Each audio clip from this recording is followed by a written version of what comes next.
안녕하세요, 성형파파입니다. 안녕하세요, 탱크맨입니다. 자, 저희는 방화 재정비 촉진지구에 와 있죠. 네, 그렇습니다. 그리고 여기는 방화 재정비 촉진지구에서 해제된 구역에 와 있고요. 네, 지역주택조합으로 추진한다는 곳인데, 글쎄요, 뭐 잘 될지는 좀 잘 모르겠지만 어쨌든 네, 현장 조사를 끝내고 이제 이동하는 길입니다. 네, 방화 재정비 촉진 7구역에 와 있고 이제 8구역으로 가는 길인데, 두 구역 모두 해제 이후에 지역주택조합 사업을 추진을 하고 있고, 그런데 이제 노후도는 점점 무너지고 있어요. 네, 빌라촌이 되어가고 있습니다. 그래서 제 생각에는 물론 이제 5호선 송정 역세권에 있는 그런 매물이긴 하지만, 제 생각에는 그냥 역세권 신축 빌라촌이 되지 않을까, 뭐 그런 생각도 들고, 그리고 심지어 이제 요 구역의 건너편에 이제 원래 군부대 지역이 있는데, 그 군부대가 철수하고 청년주택이 지어지는 게 이제 확정이 됐죠.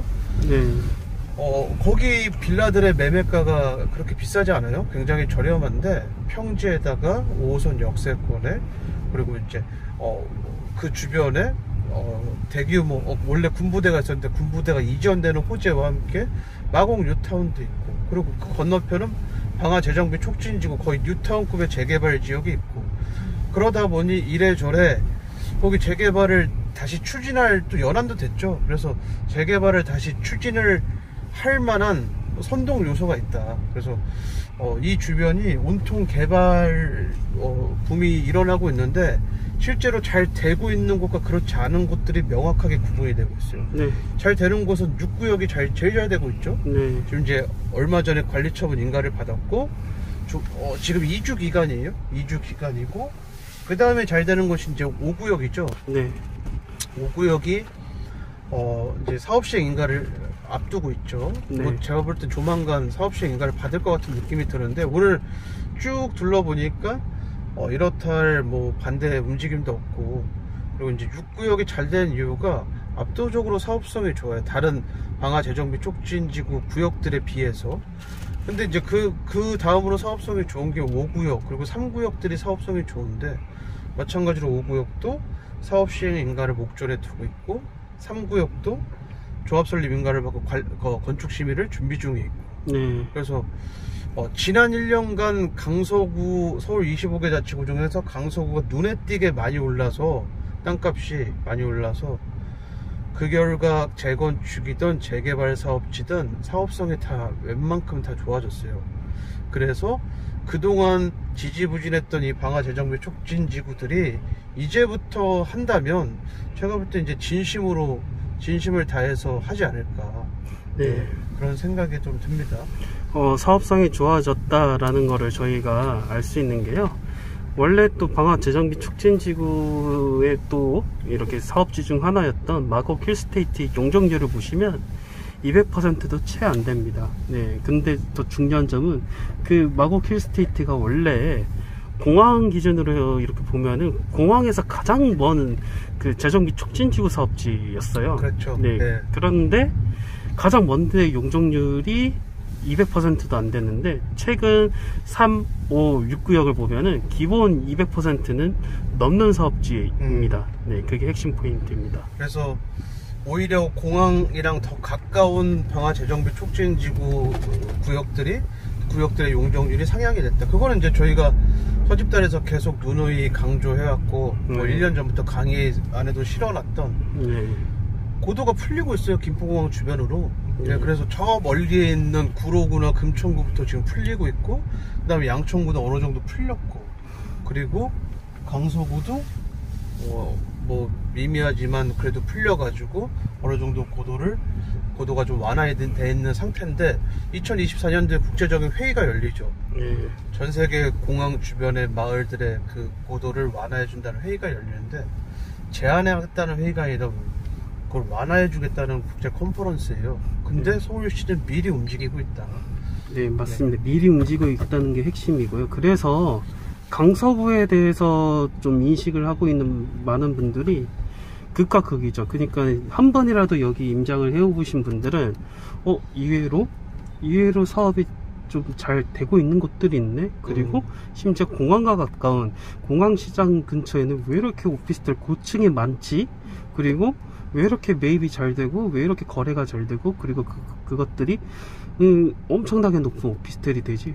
그런 것부터 딱 느끼거든요. 아, 자칫 잘못하다가는 타이밍을 놓치겠다. 그런데 강서구에 대해서 그냥 오직 책으로만 접하고 부동산 유튜버한테만 이렇게 들은 사람들은 여기는 그냥 여전히 그냥 죽음의 땅이에요. 예, 부동산 투자에서는 안 되는 땅, 그리고 고도지구가 꽉 막힌 땅, 네, 그렇게 여기고 있죠. 그래서 저희는 항상 강조를 합니다. 현장이 중요하고, 그리고 잘 살펴봐야 되고, 그리고 알게 모르게 개발을 허용해주는 땅인지 아닌지 그런 거를 명확하게 분석을 해야 됩니다. 그리고 그거에 맞는 투자 전략을 우리는 선택을 하고 하면 돼요. 그 주어진 환경에서 최선을 다해야지 주어진 환경에 맞지도 않은 옷을 막 억지로 껴입은 거는 네, 굉장한 장기 투자가 될 수 있잖아요. 네. 지금 현 서울시는 김포공항을 건들고 싶어 하나요? 당연히 네, 네. 오세훈 서울시장이 수건 사업이죠. 네, 수건 사업이잖아요. 네. 네. 예전에 오세훈 서울시장이 있을 때부터도 김포공항 쪽을 좀 건들고 싶어 했죠. 네, 맞습니다. 근데 이제 못 건드렸는데 지금 또 얘기가 나오고 있어요. 얘기가 나오는데 김포공항 주변에 군부대들이 하나 둘씩 철수를 하고 있어요. 네. 그리고 서울시가 김포공항 주변의 역세권들 중심으로 지구단위 계획구역을 묶으면서 종상향을 해주고 있어요. 네. 예, 그런 움직임들. 그런데 때마침 저층 주거지도 그렇고 아파트도 그렇고 김포공항 근처에 있는 주택들의 개발 열안이 돌아왔어요. 돌아온 게 아니라 이미 넘어서고 있죠. 네. 네.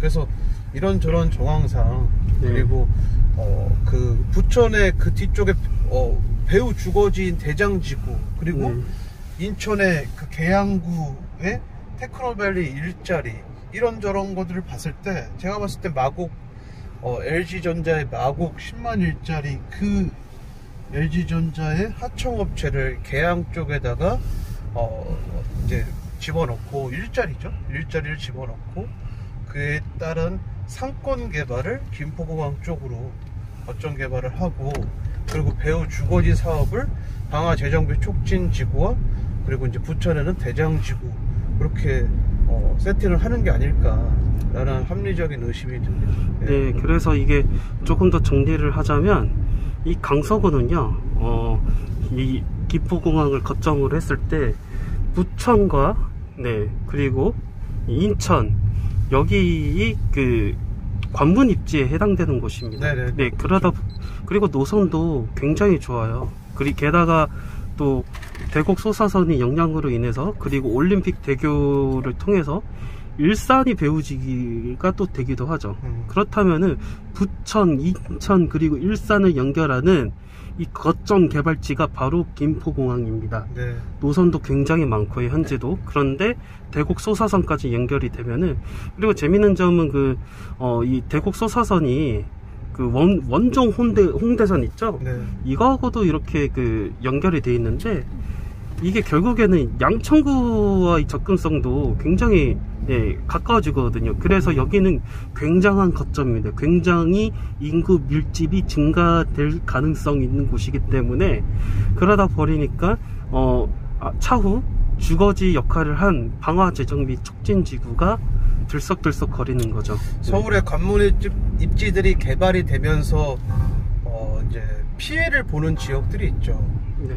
그 관문 입지와 인접해 있는 경기도의 신도시들. 네.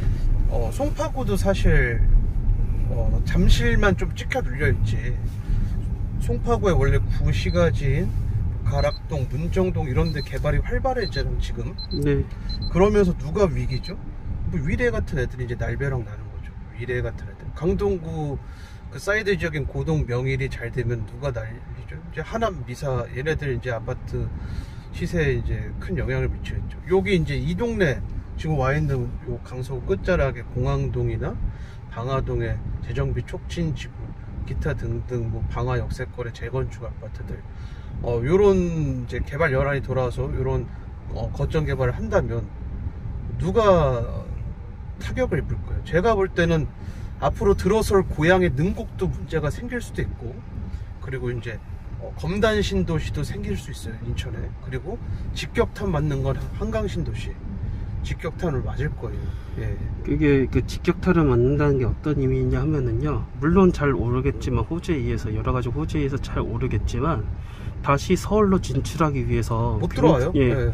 굉장히 답답해질 네. 수 있다라는 그런 상황이 전개될 수 있다. 내가 그 동네에 30평형 혹은 40평형의 신축 아파트를 살고 있었는데 그거 팔고 서울에 구축 40년 가까이 된 재건축 18평을 간신히 살 수 있는 금액이 되는 거죠. 예. 그래서 실제로 전략적으로 그게 네. 서울 동북권과 경기 북부 지역에서 그게 일어났잖아요. 그 사건들이 지난 2년 3년 동안. 네. 그래서 뭐 이 학습 효과가 상당히 중요한 거기 때문에 네.